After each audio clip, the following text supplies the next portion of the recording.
Ici Radio Courtoisie, la radio libre du pays réel et de la francophonie.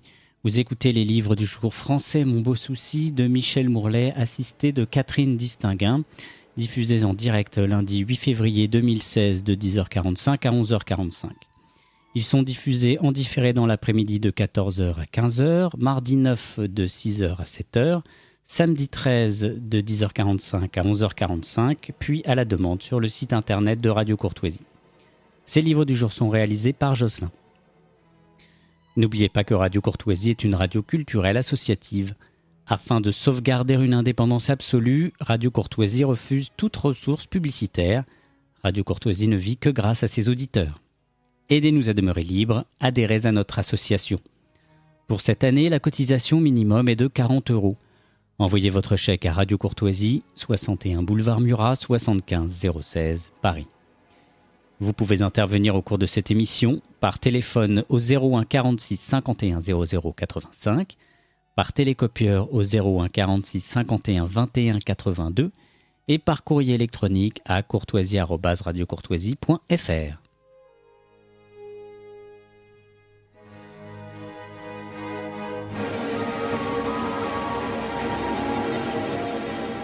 Madame, mademoiselle, monsieur, bonjour. Bonjour à tous. Aujourd'hui, nous allons commencer très fort, mais vous me direz que ce n'est pas nouveau. Nous allons commencer par la minute de Berg. Alors, je vous explique en 2 mots. Robert Berg, dont vous avez déjà entendu parler, est notamment l'auteur d'un ouvrage remarquable sur la défense de la langue française par un Américain, car c'est un Américain, et qui est aux États-Unis, et qui est professeur, enfin professeur maintenant je crois un peu à la retraite, ce qui n'empêche pas de penser, et qui a publié donc aux éditions France Univers, il y a quelques années, un ouvrage, Péri dans la demeure, où il sermonne à juste titre les Français de ne pas savoir conserver, défendre leur instrument de communication. Alors, il m'a proposé, et j'ai accepté avec grand plaisir, de nous faire une petite chronique à chaque émission, que j'ai intitulée la minute de Berg. Et vous allez l'entendre tout de suite, car, bien entendu, nous avons un fichier audio, comme on dit, et c'est donc sa voix que vous allez entendre par-dessus l'Atlantique. Cher ami de la technique, nous vous écoutons. Blast. Du temps que j'étais prof de fac, je donnais régulièrement un séminaire sur Madame Bovary, de l'écrit à l'écran. Mes étudiants avaient le plus grand mal à comprendre, et moi à leur expliquer, le genre particulier d'ironie que l'on trouve à chaque page du roman. L'ironiste classique s'en tient à dire le contraire de ce qu'il veut faire entendre. Ainsi, par exemple, d'un Voltaire s'extasiant devant un bel autodafé, ou nous avertissant de l'horrible danger de la lecture. L'ironie flaubertienne ne se lit pas en clair entre les lignes. Elle s'embusque dans les situations, se tapit au fond des personnages, et parfois elle est involontaire. À présent que je suis à la retraite, je saurais leur expliquer tout cela, ou plutôt l'illustrer à la perfection. Il suffirait de mentionner le livre de mémoire politique annoncé hier à grand fracas par Nicolas Sarkozy. « Ça va être le blast », promet-il, trahissant par là son goût immodéré pour les séries américaines, et partant pour l'anglais qu'on y apprend, fussent-elles doublées en français entre guillemets. Les journalistes ayant rapporté son propos ne manquent pas de le traduire. Blast signifie explosion, car il faut faire preuve, après Sarkozy, d'au moins une teinture d'anglais.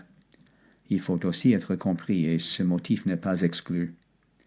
Ici, quelqu'un des étudiants les plus éveillés se hasarderait sans doute.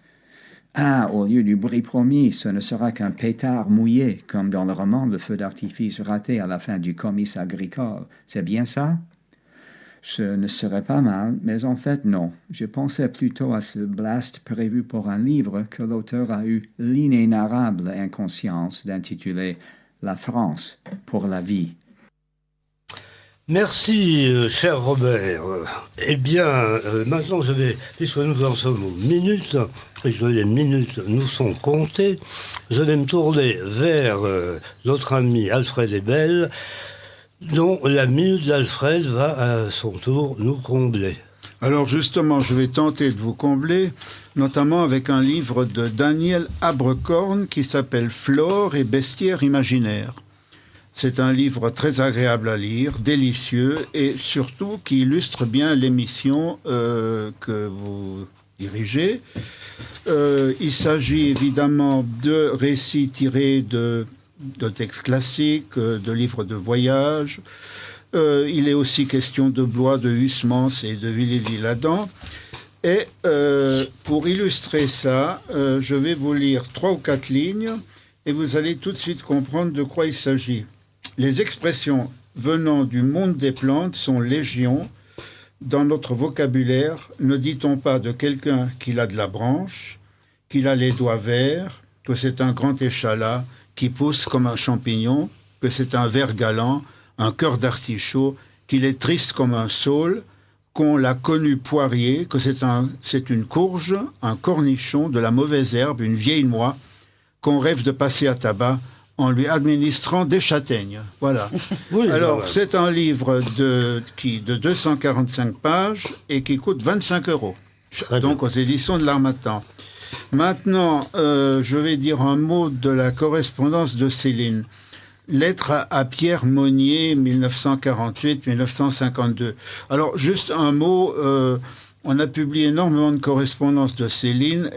Il faut dire les choses, elles ne sont pas toujours très passionnantes et elles pourraient aussi être écrites par d'autres. Mais celle-là, elle est assez particulière parce que ce Pierre Monnier, qui est un caricaturiste, qui a rencontré Céline après ses 18 mois de prison en exil au Danemark, s'est occupé du conflit de Céline avec de Noël et de ses livres indisponibles. Donc, il s'est occupé de la republication sous le manteau du Voyage au bout de la nuit, bien d'autres choses aussi. Et ces lettres qui sont, du point de vue du ton, de l'invective, des tournures et du ressassement, comme des pages arrachées au dernier Céline, je dirais que ces lettres sont aussi passionnantes que celui qui lit d'un château l'autre, voilà. Alors, lettre à Pierre Monnier, 1948-1952, de Louis-Ferdinand Céline, chez Gallimard, 71 pages et 35 €.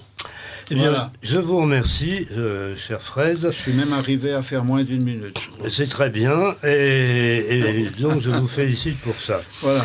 Mais ce qui est bien aussi, c'est que vous ayez parlé de Céline, parce que le sujet de notre émission, justement, qui s'intitule « Regard croisé sur Rebatté », mais qui va inclure également Brasillac, car il y a toute une actualité éditoriale ces temps-ci, à la fois sur Rebatté et sur Brasillac, et donc sur Céline aussi.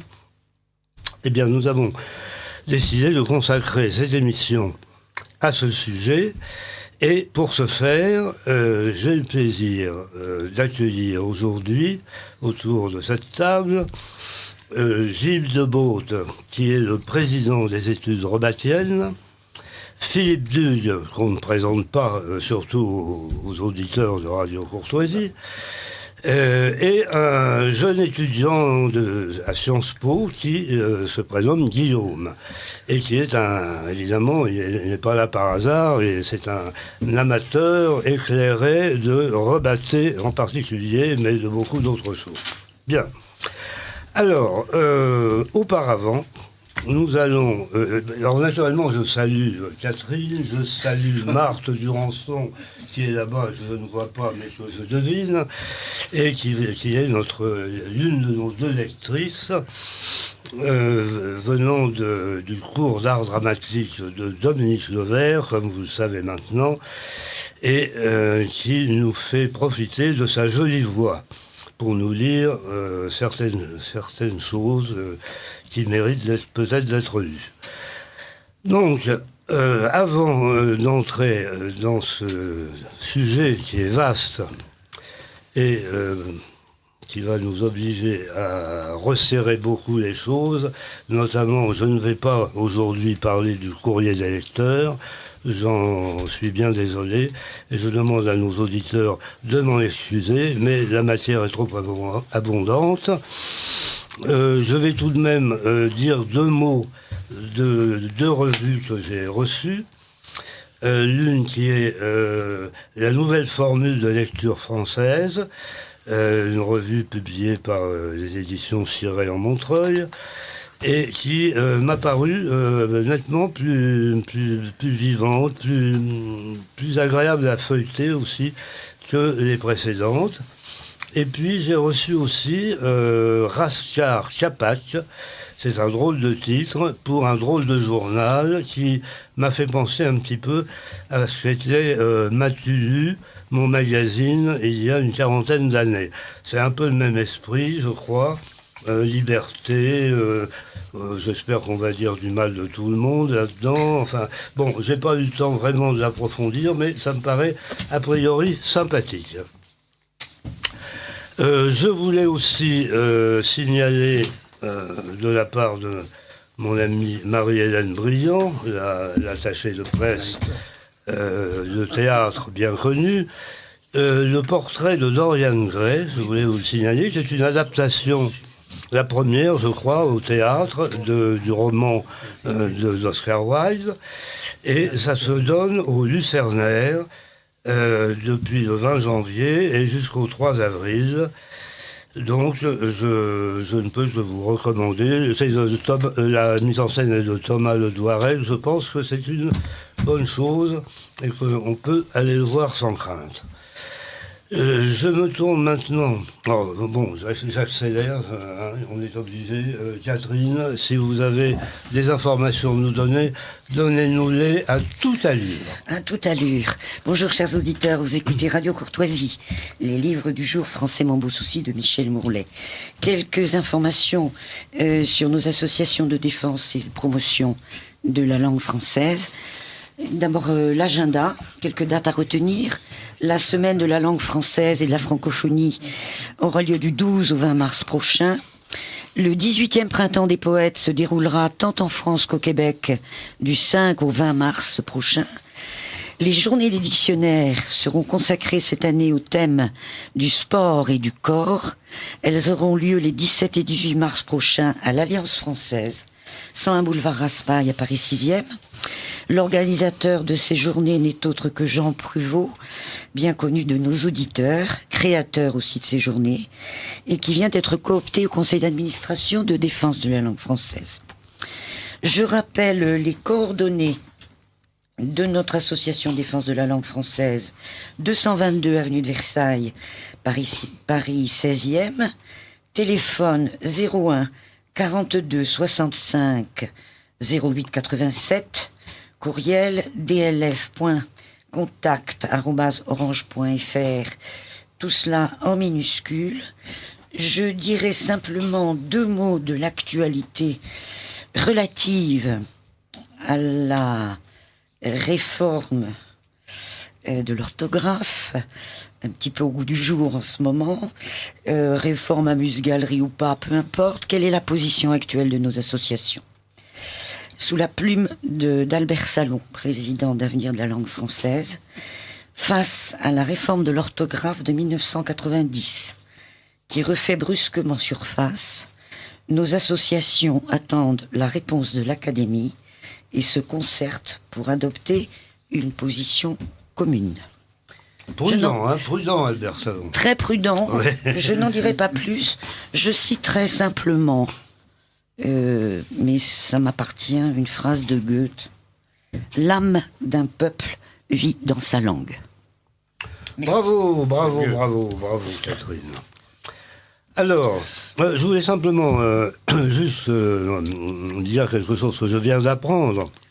Car malheureusement, je suis un des rares Français à ne pas avoir lu Tintin.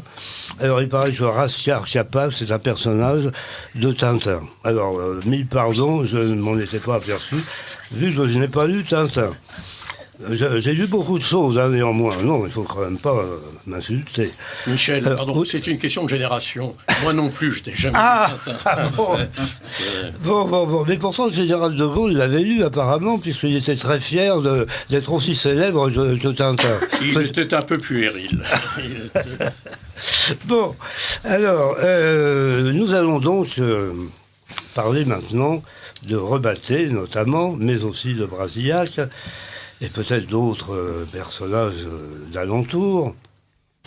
Et je voulais, en guise d'épigraphe, en quelque sorte, à cette émission, lire le passage d'une lettre que Jean Dutour m'avait envoyée en 1971, au moment des débuts du magazine Matulu dont je parlais tout à l'heure. Et voilà ce qu'il me disait.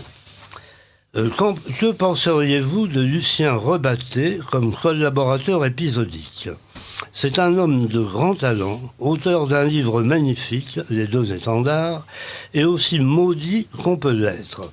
Il a été condamné à mort, comme vous savez, ce qui n'est quand même pas si fréquent dans la gente emplumée. Voilà, donc ça c'était pour rappeler à quel point Jean Dutour était un homme d'abord d'un goût très sûr et en plus d'un esprit très libre. Mais il faut dire aussi que nous étions en 1971 et que, comme je dis d'ailleurs dans un livre qui va bientôt paraître, enfin au mois de mars chez Séguier, à cette époque-là, qui est l'époque de nos débuts, hein, de ferrailleurs au sens de ferrailler avec une épée, bien sûr, nous jouissions quand même d'un peu plus de liberté, je crois, qu'aujourd'hui. Et cette lettre en témoigne. Il y a beaucoup d'autres phénomènes aussi concomitants qui pourraient en témoigner. Et je le rappelle parce que on s'en souvient pas toujours. Et on a toujours tendance à penser que cette espèce de chape de plomb épouvantable qui pèse sur nous aujourd'hui a toujours existé depuis 1945. Moi, je ne crois pas. J'ai vécu quand même des moments un peu plus libres, disons, de liberté un peu plus grande dans le domaine de l'expression et de la pensée. Et je rappelle d'ailleurs à ce sujet que Jean-Louis Bory a collaboré au moins une fois dans sa vie à la défense de l'Occident et a participé donc à la revue de Bardèche, et qu'il disait dans ce numéro je suis très heureux d'être ici parmi vous pour discuter d'un livre sur le fascisme, etc. Et je demande justement dans le livre qui va paraître là bientôt, je demande qui aujourd'hui, même du Figaro Magazine, dirait dans Présent ou dans je ne sais quelle autre revue prétendument d'extrême droite, je suis très heureux d'être aujourd'hui parmi vous. Alors, ça donne quand même une espèce d'indication sur la dégradation, je peux dire, de la liberté de l'expression à travers les 40 années ou 50 années qui viennent de s'écouler. Bien, après ce petit préambule, je voudrais demander à Philippe Duc, d'abord s'il partage un peu mon opinion, ou s'il persiste à penser qu'on n'a jamais été aussi enfermé qu'à cette époque-là. Je ne sais pas. Qu'est-ce que vous en pensez, cher ami ? Je suis d'accord à 100% avec vous, et ça me remet en mémoire, en fait, je ne l'ai jamais oublié, un entretien avec Maurice Bardèche, était à la fin des années 70, au début des années 80, et Bardèche, que je connaissais bien à l'époque, on parlait de ces questions de liberté d'expression, me disait « Mais vous ne trouvez pas que ça va mieux pour nous et pour les nôtres, et que ça va s'arranger ?» Et je lui ai répondu « Cher Maurice, non, j'ai l'impression exactement contraire, c'est que ça ne va pas mieux du tout, que c'est en train de se dégrader, et qu'à mon avis, ça va se dégrader de plus en plus. » Et malheureusement, c'est à moi que les faits ont donné raison. Et je crois qu'on peut donner, comment dirais-je, une explication, au moins un début d'explication à ça. C'est l'arrivée de François Mitterrand aux affaires. Parce que comme il traînait tellement de casseroles sur le plan de disons, du vichisme, de la transfisque, de toutes ces amitiés collaborationnistes, etc., que pour se dédouaner de tout ça, il a fallu donner un grand tour de vis pour faire oublier, justement, et qu'on parle d'autre chose que du passé sulfureux de notre président bien-aimé. Donc je crois qu'il y a une espèce d'explication à ça aussi, parce que c'est vraiment à partir de 81 qu'on a commencé à ne plus pouvoir dire un mot sur quoi que ce soit. Sauf le président, de temps en temps, on s'y rappelait qu'il y avait de bonnes amitiés un peu délicates. Voilà. Bon, enfin, c'est une explication qui a aussi beau ce qu'elle vaut. En tout cas, ce que je voudrais vous demander maintenant, cher Philippe, puisque vous êtes le doyen ici, donc je vous fais parler en premier, bien entendu. Vous ne m'en voudrez pas de rappeler... Tant pis.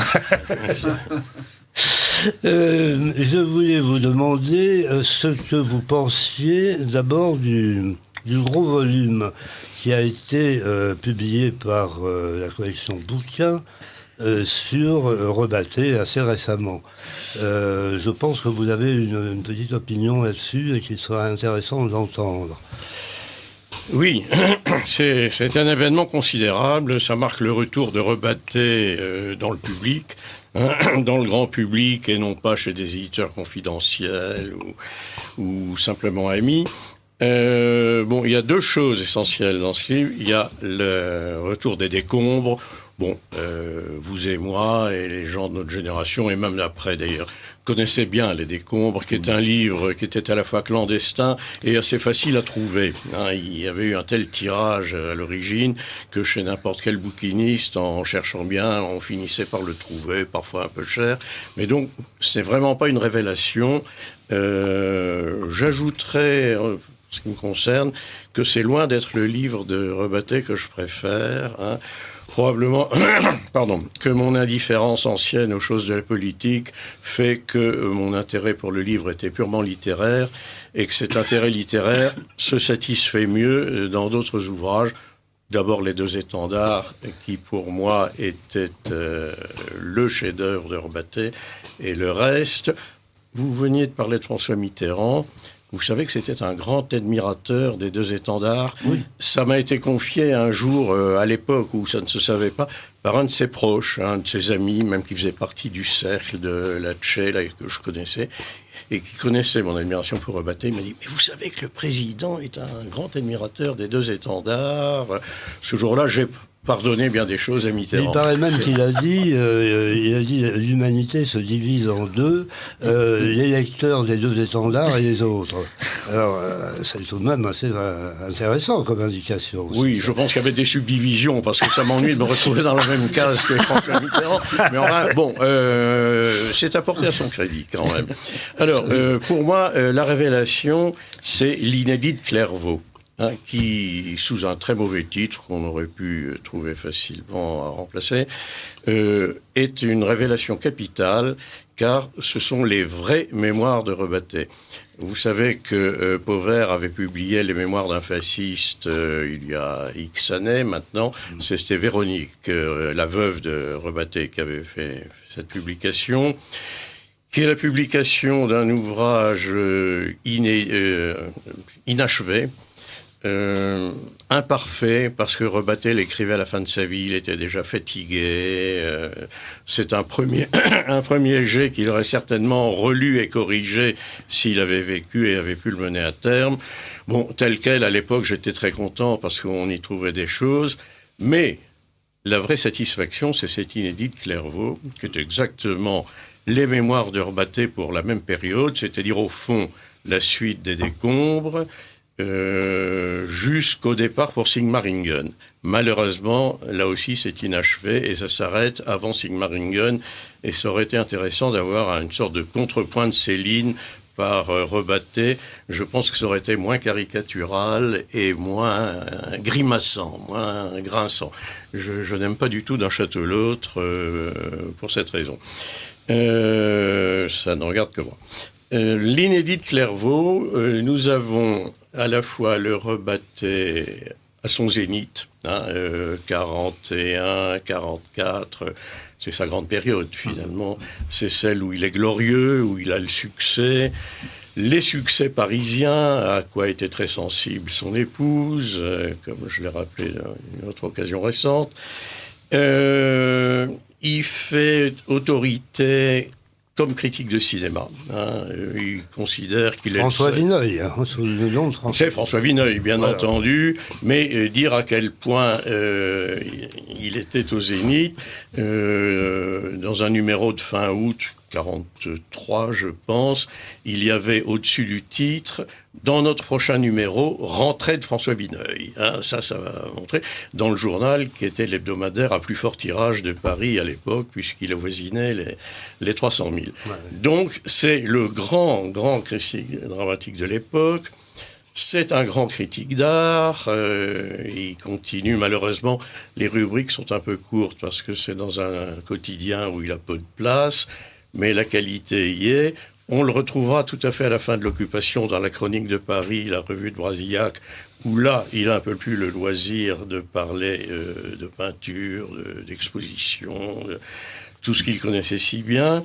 Donc, dans cette inédite Clairvaux, nous avons une matière plus riche que dans les mémoires d'un fasciste, plus fournie, et plus élaboré. Finalement, les événements sont plus proches, plus frais dans sa mémoire, donc il s'en souvient mieux. Il donne des tas de détails amusants qu'il a sabrés dans la version de 1972, probablement à la fois par une sorte de puritanisme littéraire, disant qu'il fallait s'éloigner du journalisme, éliminer certaines anecdotes un peu inutiles. Or, pour moi, ce qui fait le prix de cet inédit, ce sont justement ce genre d'anecdotes inédites. Un seul exemple, c'est lui qui a fait la réputation et le succès de Marcel Carnet et des Visiteurs du Soir en 1942 par un article enthousiaste que moi j'ai lu au lendemain de la guerre, qui m'a fait enfourcher le dada et admirer les Visiteurs du Soir, peut-être un peu plus que ça ne méritait. Mais enfin, bon, je garde un fait pour le film. Et dans l'inédit de Clairvaux, il raconte ce qu'il n'avait pas raconté dans les mémoires. Oui, les Visiteurs du Soir, j'ai été peut-être un peu trop indulgent, mais il faut dire que j'ai vu le film à travers la chevelure blonde d'une pucelette dont je m'occupais un peu trop à l'époque.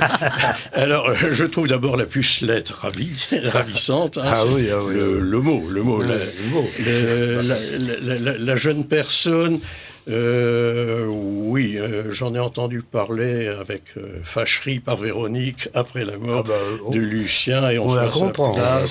Elle disait, oui, ce jour-là, nous l'attendions avec Germaine Blond à la Comédie Française, et il est arrivé à l'entracte, et j'ai dit à Germaine... Oui, évidemment, il était avec sa collégienne. Donc, c'est la pucelette qu'on retrouve dans les mémoires. Et rien que cette anecdote me fait considérer d'un œil différent Lucien, qui est peu prolixe sur sa vie privée en général. Les Visiteurs du Soir, dont je comprends mieux pourquoi il y a trouvé aussi tant d'enthousiasme. Et le Rebattet de cette époque. On sent que, d'ailleurs, la pucelette en question n'était pas la seule. Et Véronique m'a dit un jour qu'elles étaient nombreuses à courir après le grand ombre des décors, des décombres, qui, après la parution, est devenu une vedette de la vie parisienne. Et il le racontait volontiers lui-même, ça l'amusait, mais en même temps, il lui en restait une certaine satisfaction.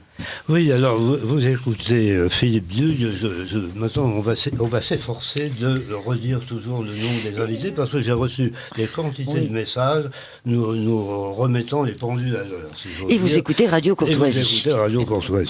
Alors, nous allons faire une petite pause en revenant à la langue française, car il ne faut pas oublier tout de même que vous êtes dans une émission qui non seulement illustre la langue française, et là, elle est parfaitement illustrée par Rebattet, et tout à l'heure, nous parlerons aussi de Brasillac, mais nous sommes aussi une émission de défense de la langue française. Et pour ce faire, nous avons donné la parole à notre lectrice.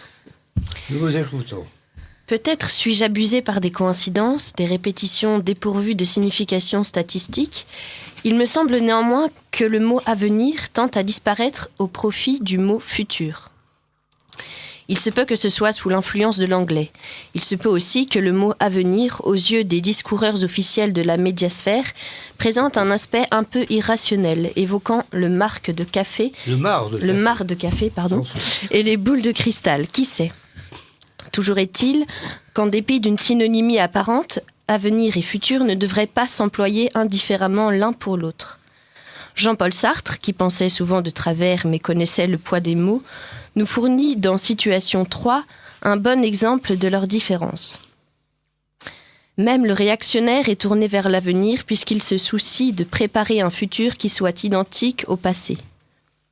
Dans cette phrase, on voit bien que l'avenir est quelque chose de vaste et de vague, d'indéfini et d'indéfinissable, tandis que le futur possède des contours, une figure dont la non-existence présente n'exclut pas la précision jusque dans les détails.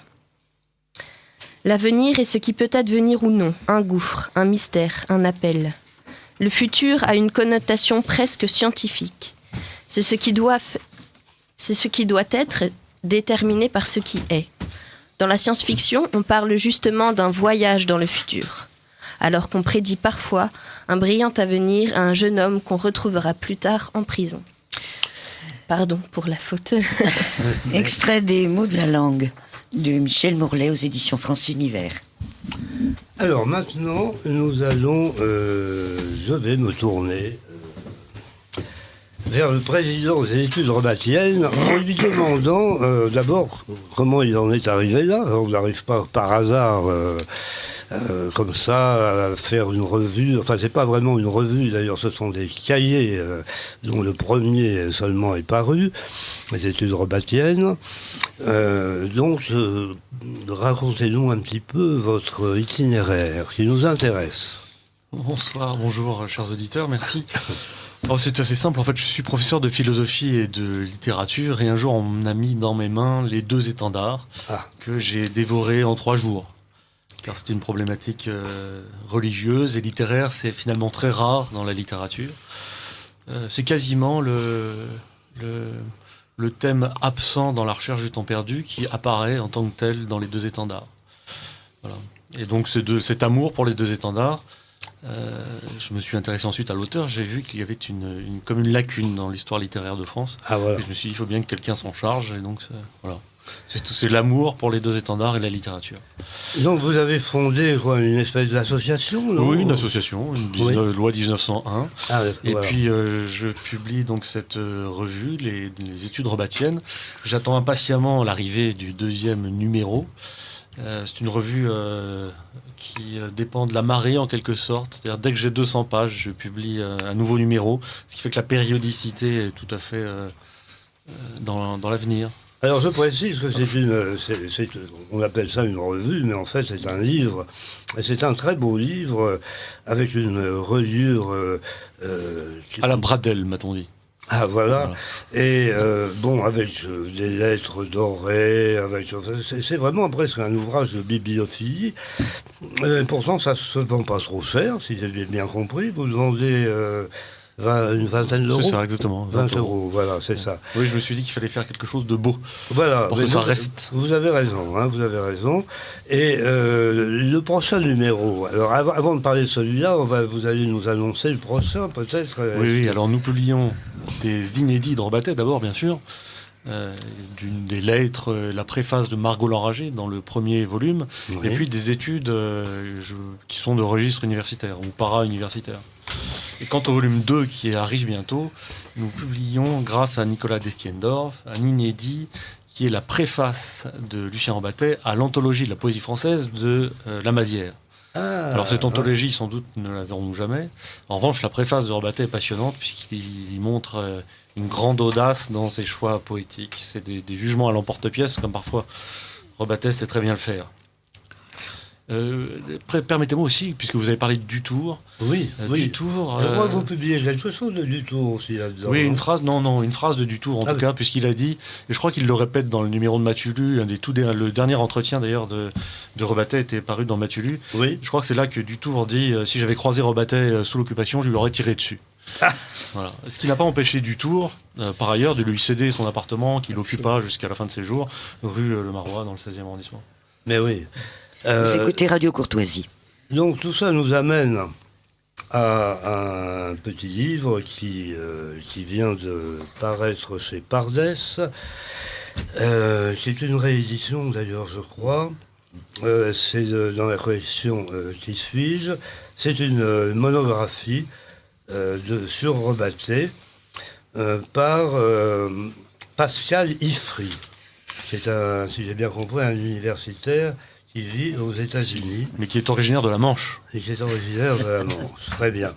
Alors, je pense que je ne fais pas erreur si je me tourne vers Guillaume, notre étudiant de Sciences Po, qui est un lecteur tout frais de ce livre, qui va peut-être nous en parler, nous en dire du bien, sait-on jamais. Oui, tout à fait. Bonjour à tous. Beaucoup de bien à dire de ce petit livre. Il y a peu d'écrits biographiques sur Rebattet. Comme beaucoup des ouvrages de la collection Qui suis-je, c'est assez condensé, assez bien illustré et très intéressant. On commence par une vingtaine de pages, bref, portrait biographique, et puis il y a 3 grandes sections thématiques. Une sur les aspects politiques de la vie de Rebattet, évidemment la question de l'antisémitisme et ce genre de choses. Une grande partie sur la question de la critique d'art, donc la critique évidemment de cinéma, de musicaux, picturaux et littéraires de Rebattet, passionnant. Et puis enfin, tous les aspects liés à son œuvre littéraire et principalement aux 2 étendards. Et donc ça se lit très bien. C'est très bien illustré. Il y a quasiment toutes les 2 pages des photos, y compris des photos très intéressantes où on voit Rebattet en compagnie d'Arletty, de Céline. Donc c'est un ouvrage très, très agréable à lire et que je peux chaudement recommander. Oui, alors c'est là qu'il y a l'article de Dutour, l'art et la morale, c'est ça. Tout à fait. C'est bien ça. Bon, alors... Peut-être faut-il ajouter que Iffry c'est extrêmement rare, c'est un spécialiste de Proust, qui plus est un spécialiste de Céline, et comme si ça ne suffisait pas, un spécialiste de Rebattet. Alors je crois que c'est un phénomène unique au monde. Voilà, peut-être faut-il préciser la chose. Oui, dans la même collection, alors nous allons peut-être aborder Brasillac, puisque nous sommes chez Pardès pour le moment. Dans la même collection, j'ai sous les yeux un Brasillac, donc la collection Qui suis-je, monographie, toujours le même principe. Et l'auteur en est, comme par hasard, Philippe Duy. Alors, je voulais vous demander, cher... Je suis partout. Je n'osais pas le dire, mais vraiment... Eh bien, voilà qu'il fait. Il fallait qu'un imbécile se dévoue, comme disait l'autre. Donc, vous avez publié cela, mais c'est pas tout récent, ça, non? C'est une réédition. C'est une réédition, hein. C'est un retirage un peu mis à jour pour la bibliographie uniquement. Et comment avez-vous conçu ce livre? Enfin, vous aviez des documents inédits, des choses sous la main? Comment vous avez fait pour faire ça, pour écrire ça?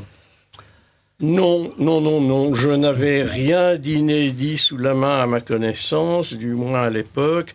J'avais simplement un demi-siècle de commerce quasiment ininterrompu avec l'œuvre de Brasillac, dont j'ai lu, relu maintes fois tous les livres. Hein. Il y a une trentaine de... il y a des rencontres dans la vie comme ça qui sont décisives. Celle-là que j'ai faite à l'adolescence, et même dans la préadolescence, m'a toujours accompagné. Et une fois que j'ai lu les premiers, je n'ai eu de cesse que de lire tout, l'intégralité, et y compris quelques posthumes tardifs, parfois difficiles à trouver, mais voilà, ça vient de là. Je connais Brasillac à peu près par cœur, surtout des livres comme l'histoire du cinéma, ce qui ne vous étonnera pas, Michel. Bien sûr. Notre avant-guerre, bien entendu, certaines pages de Comme le temps passe, il va de soi, mais aussi des pages de Corneille, par exemple, qui pour moi est un de ses grands livres. Le plus grand de tous, n'étant peut-être pas de lui, mais étant quand même de lui, c'est l'anthologie de la poésie grecque, dont, à la parution en 51, je ne me rappelle plus, Robert Kemp avait écrit dans Le Monde, hein, vous notez bien, il se pourrait que ce fût le plus beau livre du monde. Eh bien, ça l'est. Et ça l'est, pour une bonne part, grâce à Brasillac. Alors évidemment, Homère ou Sophocle, ils sont un peu pour quelque chose, mais c'est lui qui a fait le livre tel qu'il est, et sa beauté. Oui. Vous avez également préfacé tout récemment alors le roman posthume de Brasillac, précisément, on en parlait à l'instant, 6 heures à perdre. Alors vous avez fait une très belle préface d'ailleurs que j'ai lue, je n'ai pas encore eu le temps de lire le livre que je ne connais pas, mais votre préface est tout à fait passionnante parce que finalement c'est plus une préface de critique littéraire, c'est une préface d'historien et qui remet énormément de pendules à l'heure au sujet de la vie quotidienne au temps d'occupation, hein, on peut dire ça en gros. J'ai été frappé aussi parce que, et ça vous allez peut-être nous dire 2 mots là-dessus, vous parlez du silence de la mer de Vercors comme d'un pâle décalque étriqué du très beau Colette Beaudoche de Barès. Alors ça, c'est une remarque intéressante. Est-ce que vous pouvez la développer un tout petit peu ? Je ne suis pas le premier à la faire, oui. Hein, mais elle n'est pas assez connue. Et donc, je la reprends chaque fois que j'en ai l'occasion, parce que je trouve que Le silence de la mer est un petit fascicule extrêmement surfait et qui doit tout aux circonstances de sa parution. Je rappelle Clandestine, les éditions de Minuit, 42, 43, l'espèce de drapeau littéraire de la Résistance, Vercors, pseudonyme d'un obscur dessinateur d'avant-guerre. Tout ça aussi éloigné de moi qu'il est possible. Hein. Alors que Colette Beaudoche, je n'ai jamais été un barésien convaincu. Hein, je me souviens d'un article de Nimier rendant compte d'un livre de Boisdeffre sur Barès et qui se terminait par, à part tout cela, Pierre de Boisdeffre pense que Maurice Barès est un grand auteur très utile. Ce n'était pas une incitation à le lire. Et puis, j'ai relu quand même Colette Beaudoche ces dernières années. Eh bien, je me suis dit qu'il fallait réviser les révisions de jugement littéraire à chaque génération. C'est un très beau livre. Barès est un immense écrivain, maintenant. Les Déracinés, c'est un livre... Alors là, admirable. Je l'ai relu sur la lancée. Quand on parle des 2 étendards, on peut dire que Les Déracinés, c'est au moins du niveau des 2 étendards. Oui, et d'ailleurs, un peu l'équivalent. C'est le roman d'une génération, d'un groupe de jeunes et de la Révolution. Et alors, Colette Beaudoche est un très très beau livre, puisqu'il s'agit de l'Alsace-Lorraine, de l'Alsace, exactement. Non, de la Lorraine. Ça se passe à Metz, justement, dans la partie Lorraine qui va être annexée par les Allemands. Et il y a une femme qui vit avec sa fille, une jeune fille qui s'appelle Colette Beaudoche, et qui sont amenés à héberger non pas un officier allemand comme dans le truc de Vercors, hein, mais un jeune intellectuel allemand, un instituteur nourri de Goethe, de Schiller, de la philosophie allemande, enfin un personnage tout à fait séduisant, et il s'établit entre elle et ce séduisant allemand exactement le même type de relation qu'avec l'officier allemand du silence de la mer, c'est-à-dire des amabilités, des avancées, un désir de rapprochement de la part de l'allemand et de la part des 2 Françaises, une sorte de retrait dans une dignité silencieuse, muette, et je ne vous raconterai pas tout le livre. Oui. Bon, c'était exactement... Donc vous pensez que Vercors a carrément recopié, ou alors... il n'a pas recopié, mais il a résumé. Parce que Colette Beaudoche est un roman de 250 pages, alors que Le silence de la mer est une nouvelle de 50 pages imprimée en gros caractères. Hein, et il est évident que, vu sa génération, Vercors connaissait très bien Colette Beaudoche. Oui, d'ailleurs, toute cette génération avait lu Barrès. Aragon, Malraux, tout le monde connaissait Barrès. Bien sûr, et reconnaissait sa dette. Voilà. Aragon, Malraux, Drieux, Monterland. Tout le monde l'a reconnu sauf Vercors, finalement. Oui, parce que c'était pas une dette, c'était un rat. Voilà. Il avait kidnappé le sujet et l'a résumé. Oui, aujourd'hui, ça paraît un livre bien écrit, comme on dit, parce que tout le monde écrivant comme un cochon. C'est vrai que cette langue assez académique paraît classique et permet au livre de se débiter en livre de poche encore, je crois. Oui, puis ça, c'était un peu une préfiguration de ce que Roland Barthes appelait l'écriture blanche, donc comme Camus, c'est-à-dire une espèce de phrase impersonnelle et très froide et très... Oui, un peu ça, non? Oh, mais même pas, non, c'est trop d'honneur. Oui, je ne raffole pas de Camus, mais enfin, il y a parfois un style de Camus.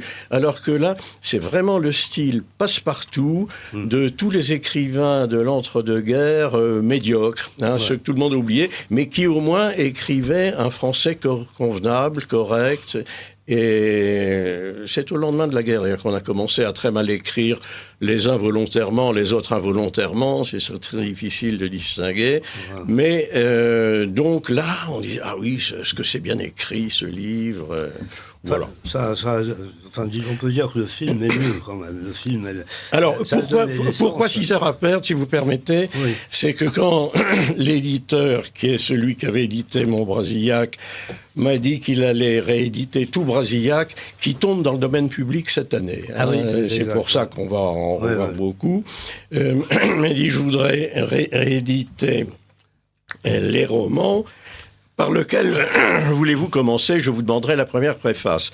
Et je lui ai dit, César Appert, qui est le plus ignoré, en tout cas le moins connu, qui avait fait l'objet d'une première publication en 1953 à une très mauvaise date.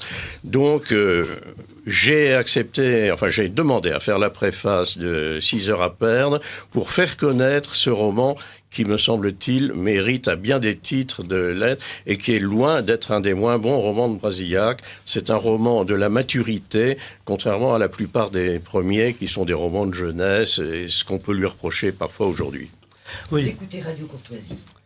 Oui, alors nous avons parlé de beaucoup de livres de Brasillac. Je ne suis pas sûr que vous ayez cité animateur de théâtre dans tout ce... Si. Vous en avez parlé? Pas aujourd'hui. Non, pas aujourd'hui. Mais dans mon petit livre. Voilà. Oui, bien sûr. Parce que l'animateur de théâtre, ça, quand même, il faudrait peut-être en dire deux mots, parce que c'est la première fois qu'un critique, car il se posait là en critique et en théoricien un peu du théâtre, c'est la première fois qu'on remarquait la prise de pouvoir, en quelque sorte, du metteur en scène de théâtre sur la scène. C'est-à-dire que auparavant, tout le monde considérait plus ou moins le metteur en scène comme une sorte de régisseur de plateau, et Brasillac a bien analysé ce phénomène assez nouveau, qui avait a peu été mis en lumière par Antoine déjà et par Ginepo, disons, mais enfin ça n'avait pas été analysé ni théorisé. Et avec Jouvet, avec Pitoef, avec le fameux cartel, etc. Gaston Batty.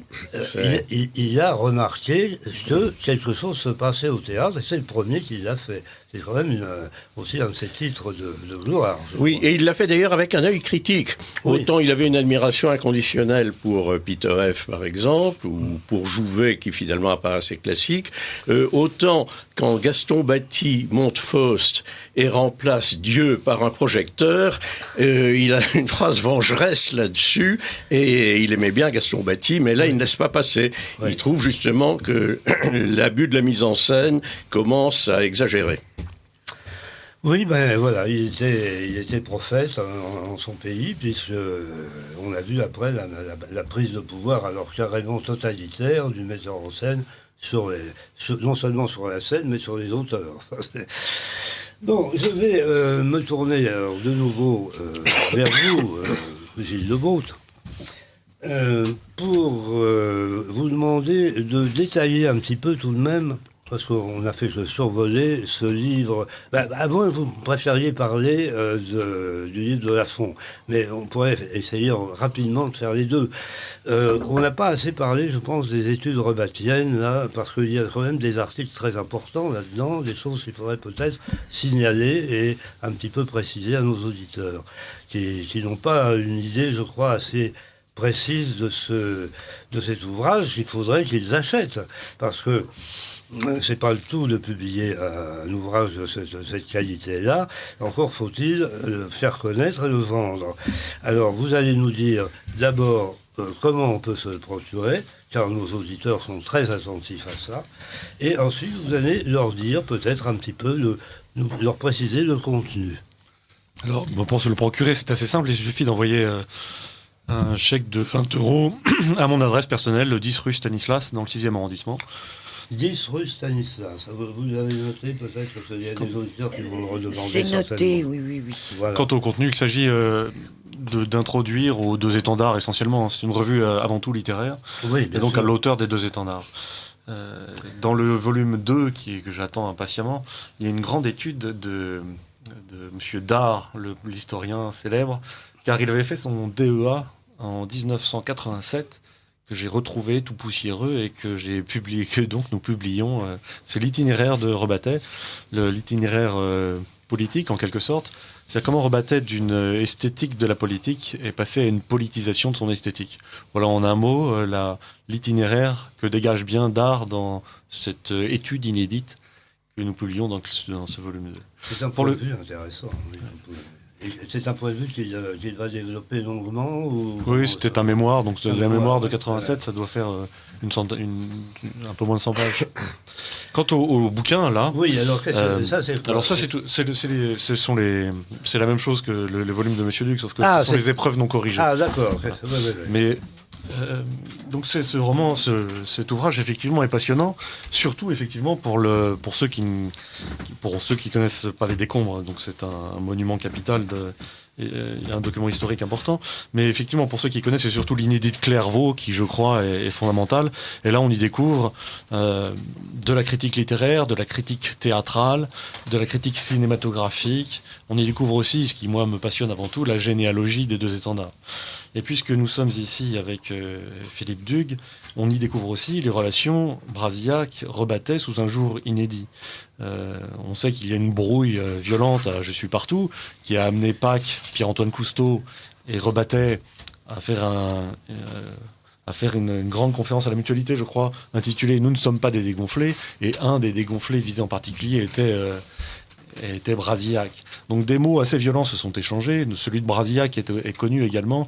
Il a surnommé Rebattet le « Retenez-moi de Neuilly », car Rebattet avait parfois tendance effectivement à dire « je vais aller sur le front de l'Est » ou à faire le fanfaron, alors que son courage physique était bien moindre, comme Harold Pakis l'a révélé dans Illusion des illusions, où il raconte que Rebattet se cachait sous des mottes de terre au moindre bruit d'un avion lorsqu'ils allaient vers Sigmaringen. Alors on découvre surtout des portraits croisés donc de Brasillac, Rebattet, et on voit cette relation. On a beaucoup d'éléments inédits. Donc Rebattet commence par rappeler, bien sûr, c'est la première chose qu'il faut dire, je crois qu'il doit sa vie à Brasillac. Si Brasillac n'avait pas été fusillé, sans doute. Donc ça, il le rappelle très bien dans l'entretien avec Chancel, qui est publié également, qui est republié dans ce volume, le dossier Rebattet. Il dit c'est lui qui nous a sauvé la vie en grande partie. Bon. Oui, d'ailleurs, nous n'avons pas parlé de ces entretiens avec Chancel, que j'ai eu la possibilité d'écouter tout récemment par Internet. Et qui m'a paru, ça recoupe un peu ce que je disais tout à l'heure, d'une certaine liberté qui était laissée aux idées dans les années 70. Je ne sais plus si c'était en 60 ou 70, l'émission de Chancel, mais enfin c'est dans ces eaux-là. Et j'ai trouvé qu'il y avait une certaine, je dirais pas une complicité, mais enfin quelque chose de relativement sympathique de la part de Chancel par rapport à... il y a eu naturellement quelques phrases phrase obligatoire, il fallait bien prendre ses distances. Mais néanmoins, je m'attendais à beaucoup plus de sévérité que je n'en ai entendu. Donc ça, c'est encore à mettre à l'actif de cette époque-là. Nous avons encore 2 minutes. Je voulais demander en 2 minutes à notre ami Guillaume, qui est là, qui n'a pas beaucoup parlé, malheureusement, qui avait un gros livre aussi sous sa manche, là, dont nous n'avons pas parlé du tout. Est-ce qu'en 2 minutes, vous pouvez nous tracer le portrait de ce livre, si j'ose dire? Oui, tout à fait. Donc, avant le livre des éditions Qui suis-je, il y a une vingtaine d'années, une autre grosse biographie de Rebattet publiée à l'époque au Seuil, par Robert Belot, qui avait fait sa thèse à l'époque sur Rebattet, qui était assez critiquable parce que toutes les 2 pages se dédouanaient de ne pas avoir de sympathie pour Rebattet. La nouvelle version qui a été rééditée il y a quelques mois a été augmentée et beaucoup de ses défauts originaux ont été corrigés, donc la nouvelle version est tout à fait intéressante. C'est un ouvrage qui fait plus de 400 pages en caractère serré, donc beaucoup d'informations, beaucoup plus évidemment que dans le Qui suis-je, qui est plutôt une petite monographie, et des parties par exemple sur cinéma tout à fait intéressantes. Alors, il faudrait dire quand même, nous ne l'avons pas dit, que la carrière de critique cinématographique de François Vineuil, puisqu'il s'appelait François Vineuil, s'est achevée à valeurs actuelles. Car avant que j'y arrive, moi, en 1975 ou 16, Michel Marvin était arrivé aussi un tout petit peu avant moi, mais avant nous, il y avait François Vineuil, qui d'ailleurs était mort au moment où il est mort en 72, je crois, Rebattet. Donc nous n'avons pas connu, enfin moi je ne l'ai pas connu, mais je crois que Michel l'avait connu, Michel Marvin. Mais enfin, il fallait dire cela quand même. Raymond Bourgine avait eu l'intelligence d'engager François Vineuil pour faire la critique du cinéma dans ses revues. Bien, je crois que tout le monde me pousse du coup, je me fais des signes. Nous avons terminé. Malheureusement, comme d'habitude, nous n'avons pas tout dit, mais le non-dit, chacun sait que c'est intéressant aussi. Donc, nous en resterons là et je vous dis à bientôt. Au revoir.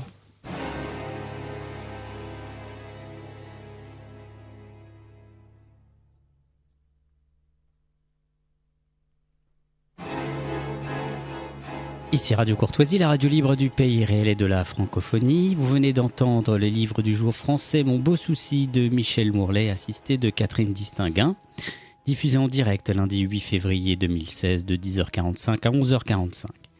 Ils sont diffusés en différé dans l'après-midi de 14h à 15h, mardi 9 de 6h à 7h, samedi 13 de 10h45 à 11h45, puis à la demande sur le site internet de Radio Courtoisie.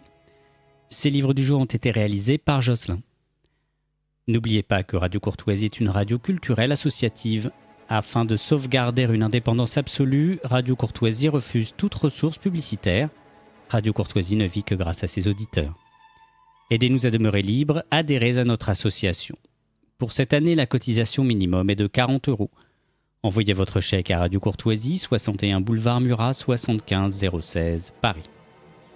Nous pouvons vous faire parvenir un enregistrement de ces livres du jour. Commandez le CD-ROM pour le prix franc de port de 9 € ou 6 € seulement si vous êtes adhérent de notre association. En rédigeant des chèques distincts pour la cotisation et pour l'enregistrement, vous faciliterez la tâche de notre secrétariat bénévole. Je vous rappelle notre adresse, Radio Courtoisie, 61 boulevard Murat, 75 016, Paris.